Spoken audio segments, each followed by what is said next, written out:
உள்ளம் பெருங்கோயில் மூவடம்பு ஆலயம் எல்லாம் தெரிந்தவருக்கு வாய் கூப்பிடுவாங்க. சித்தர்கள் சொன்னதுக்கும் நம்ம மக்கள் இன்னைக்கு கடை பிடிக்கிறதுக்கும் ஏன் இவ்வளோ வித்தியாசம் இருக்கு? அப்போ அந்த சொர்க்கம், நரகம், வைகுண்டம், அதெல்லாம் அந்த சொர்க்க வாசல் அதெல்லாம் எங்க இருக்கு? சொர்க்க வாசல் திறக்கும் போது நீங்க என்னைக்காவது போயிருக்கீங்களா? இல்ல டிவியில பார்த்துருக்கீங்களா? போயிருக்கேன். எப்படி என்ன நடக்கும்? அங்க முதல்ல கதவு திறப்பாங்க, ஓகேங்களா? அதுக்கப்புறம் நாகஸ்வரம்லாம் வாசிச்சுக்கிட்டே போவாங்க, விளக்கத்துக்கு போவாங்க, கரெக்டா? அதுக்கப்புறம் மக்கள் வந்து அதுக்குள்ள போவோம். பெரிய ஞானி எத்தனையோ வருஷத்துக்கு முன்னாடி எழுதி வச்ச நூல் இது. அதுல எழுதி இருக்கிற இன்னைக்கும் வந்து நம்ம உபதேசம் வாங்கி அந்த பயிற்சி பண்ணப்போ நம்ம என்ன பண்றோம்? இன்னைக்கு அடிச்சு பிடிச்சி இவ்வளோ முழு நாள் நைட்டே போய் உட்காந்துட்டு ஸ்பெஷல் தரிசனம் 500 ரூபாய் 1000 ரூபாய் டிக்கெட்டை கொடுத்து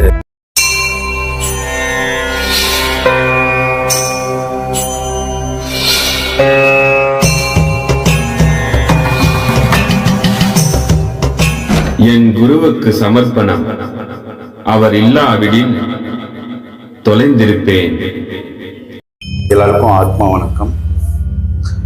அன்பே சிவம், மனமே குரு. நான் உங்கள் மணிகண்டன் பேசுகிறேன். இது என் குரு பிரம்மஸ்ரீ நித்யானந்த சுவாமிகளுக்கு சமர்ப்பணம்.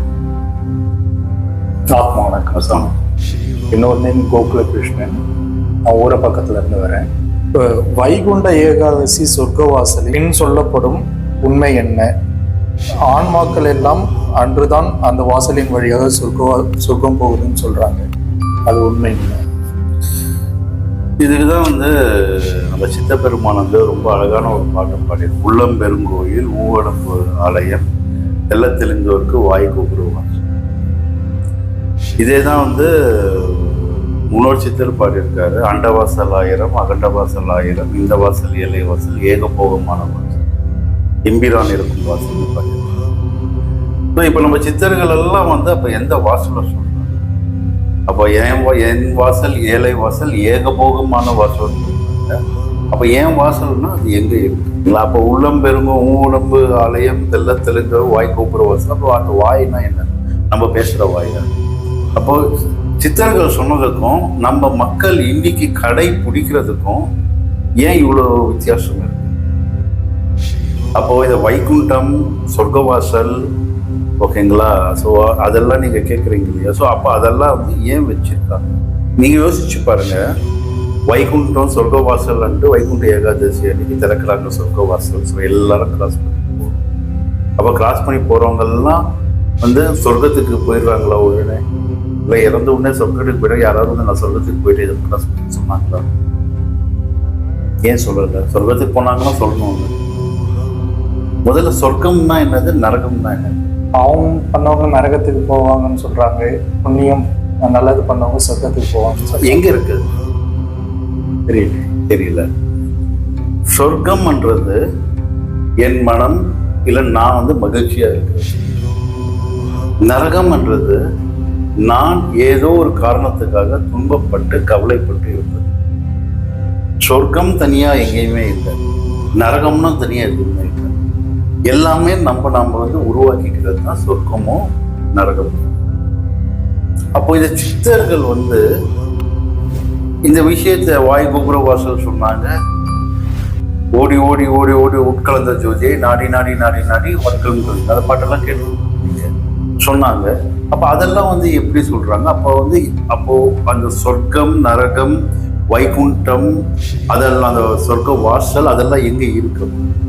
எல்லாமே நம்மளுக்குள்ளதான் இருக்கு. நம்மளுக்குள்ள எப்படி இருக்குன்னா ரகசியமா இருக்கு. ஆனா நம்ம முன்னோர்கள் அறிவாளிகள்னு இது மாதிரி நிறைய வாட்டி சொல்லியிருக்கு. அவங்க என்ன பண்ணியிருக்காங்கன்னா இது எல்லாத்தையுமே எடுத்து அடையாளமா ஃபுல்லா வச்சிருக்காங்க. சொர்க்க வாசல்னு ஒண்ணு இருக்கு, அதை திறந்துக்கிட்டு போகணும். அதை பாரு, சொர்க்க வாசல் எப்ப திறப்பாங்க? எத்தனை மணிக்கு திறப்பாங்க? காலையில 4 பிரம்ம முகூர்த்தம். ஏன் பிரம்ம முகூர்த்தத்துல திறக்கிறாங்க? ஏன் சாயங்காலம் திறக்கலாமே? 4 மணிக்கு எல்லாம் தூங்கி எழுச்சிட்டு நிம்மதியாக சாப்பிட்டுட்டு 3 மணிக்கு தூங்கி எழுந்துட்டு 4 மணிக்கா போயிட்டு சொர்க்க வாசல்ல போகலாமே? ஏன் வைக்கல? விடிகாத்தால பிரம்ம முகூர்த்தத்துலன்னு செலக்ட் பண்ணாங்க அதை வைக்கிறது. சரி, சொர்க்க வாசல் திறக்கும் போது நீங்க என்னைக்காவது போயிருக்கீங்களா? இல்லை டிவியில பார்த்துருக்கீங்களா? போயிருக்கேன். எப்படி என்ன நடக்கும்? அங்க முதல்ல கதவு திறப்பாங்க, ஓகேங்களா. அதுக்கப்புறம் நாகஸ்வரம்லாம் வசிச்சுக்கிட்டே போவாங்க, விளக்கத்துக்கிட்டு போவாங்க. கரெக்டா. அதுக்கப்புறம் மக்கள் வந்து அதுக்குள்ள போவாங்க. மேல ஒரு பள்ளி இருக்கும், அதை பார்க்கணும். பள்ளியெல்லாம் நம்மளுக்கு வந்து வச்சது சும்மா. ஓகேங்களா. இப்போ ஏன் வந்து அந்த கதவு திறந்ததும் மேலதளம் நாகேஸ்வரம் மேலதளம் வாசிக்கிறாங்க, மங்கள இசை வாசிக்கிறாங்க. நம்ம யாராவது கேட்டுக்கிட்டோமா? சரி, ஏன் விளக்கத்துட்டு போறாங்க கேட்டுருக்குமா? அதுக்கப்புறம் தான் ஏன் மக்கள் போகணும்னு சொல்றாங்க. அதுக்கு முன்னாடியே போக வேண்டியது நம்ம மக்கள். இல்ல மேலதாரம் விளக்கத்துக்கு போறவங்க எதிரில் இருந்து எல்லாரையும் வாங்க வாங்கன்னு அதுக்கு வாசிச்சுக்கிட்டு வரவேற்கலாங்க. முதல்ல சாமி போவாரு, அதுக்கப்புறம் நம்மலாம் போவோம். ஏன்? ஓகே, சொர்க்க வாசல் நம்ம உடல்ல வந்து பாத்தீங்கன்னா இந்த குண்டலினி சக்தி மேல ஏறும் பொழுது, ஓகேங்களா, நாதம், அதான் திருமூலர் வந்து சொல்ற 10 விதமான நாதம் உங்களுக்கு கேட்கும். ஓகேங்களா. 10ல் குறைஞ்சது ஒரு 7 விதமான நாதம் நம்ம கிட்டேயே உபதேசம் வாங்கி பண்ணும் பொழுது குறைஞ்சது ஒரு 7 விதமான நாதம் கேட்கும். திருமூலர் திருமதிரம் அவ்வளோ பெரிய மகான் ஞானி, எத்தனையோ வருஷத்துக்கு முன்னாடி எழுதி வச்ச நூல் இது. அதில் எழுதி இருக்கிற இன்னைக்கும் வந்து நம்ம உபதேசம் வாங்கி அந்த பயிற்சி பண்ணும்போது அந்த 7 விதமான நாதம் வந்து கேட்கணும் கண்டிப்பாக. ஸோ அப்படி இருக்கும் பொழுது இந்த சொர்க்க வாசல்ன்றது என்னன்னா அந்த பரம்பொருள் என்ற அந்த இறைவன் வந்து வசிக்கும் இடம். பரம்பொருள் இறைவனை யார் இதுக்கு முன்னாடி என் வீடியோவில் நிறைய சொல்லியிருக்கேன். நம்ம ஆன்மா தான் இறைவன் பரம்பொருள். ஸோ என்ன ஆகுதுன்னா இந்த சொர்க்க வாசல்ன்றது எங்கே இருக்குன்னா நம்ம உள்ளக்குள்ளேயே, நம்ம சிரசுக்குள்ளேயே இருக்கு. அதுதான் இறைவனை சேரும் வாசல். ஸோ அந்த இறைவனம் சேரும் வாசலுக்கு போறதுக்கு முன்னாடி உங்களுடைய குண்டலினி சக்தி மேல் எழும்பொழுது இறைவனை காண போகும்பொழுது உங்களுக்கு 10 விதமான நாதம். அதுதான் நம்ம மங்கள இசையா வச்சு இறைவனை நான் எப்படி பார்ப்பேன்னா ஜோதி வடிவில் ஆன்மாவை பார்ப்பேன். ஸோ அதனாலதான் நம்ம வந்து அந்த விளக்குன்ற ஒரு விஷயத்த வந்து உள்ள எடுத்துட்டு ஒளி ரெண்டும் வந்து உள்ள போகுது. உள்ள போய் அங்க போய் ஒன்று சேர்ந்து இருக்கு. அதுக்கப்புறம் தான் வந்து இந்த மனிதர்கள் உள்ள போறாங்க. அதுக்கு என்ன அர்த்தம்னா அந்த ஒளி சேர்ந்து இறைவன் இருக்கிற இடத்த நம்ம எல்லாரும் போய் பார்க்கணும். அந்த தத்துவத்தை வைக்கிறதுக்காக தான் இந்த சொர்க்கவாசல் தத்துவத்தை வச்சாங்க. நம்ம என்ன பண்றோம் இன்னைக்கு, அடிச்சு பிடிச்சி தூள 3 நாள் நைட்டே போய் உட்காந்துட்டு ஸ்பெஷல் தரிசனம் 500 ரூபாய் 1000 ரூபாய் டிக்கெட்டை கொடுத்து உள்ள போயிட்டு அதுக்கு சாமியை பார்த்துட்டேன் அந்த சிலையை பார்த்துட்டு வந்துடணும். அதனால என்ன பலன் இருக்கு?